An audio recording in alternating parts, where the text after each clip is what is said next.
Un homme dans la soixantaine a perdu la vie après s'être noyé dans la petite décharge à Alma.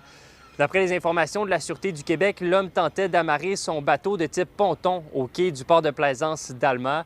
Les plongeurs de la Sûreté du Québec ont été déplacés samedi, mais n'ont pu retrouver le corps que dimanche. Nos plongeurs se sont rendus également là, sur place dimanche matin pour se joindre aux recherches. Puis c'est vers 10h45 que ces derniers ont repêché l'homme inanimé, dont le décès, en fait, a été constaté là, quelques heures plus tard au centre hospitalier. En fait, la personne là, qui a chuté à l'eau, là, de ce qu'on a comme information présentement, c'est qu'il ne portait pas sa veste de flottaison individuelle. Il s'agit de la 8e noyade au Saguenay-Lac-Saint-Jean depuis le début de l'été.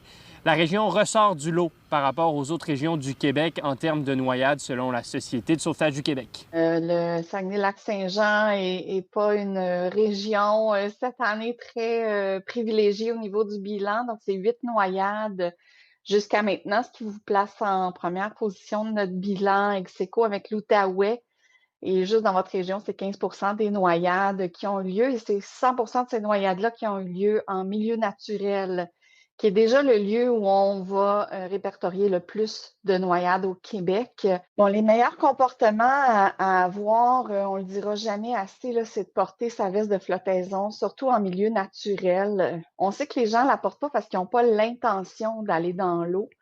Mais lorsqu'il arrive une chute inattendue, la veste de flottaison est le seul élément qui peut nous garder la tête à l'extérieur de l'eau, nous permettre de garder notre énergie pour pouvoir atteindre un milieu sécuritaire. La Sûreté du Québec a pu compter sur l'aide de Rio Tinto qui a fait baisser le débit de l'eau de la petite décharge au minimum, l'entreprise qui contrôle le barrage hydroélectrique en amont.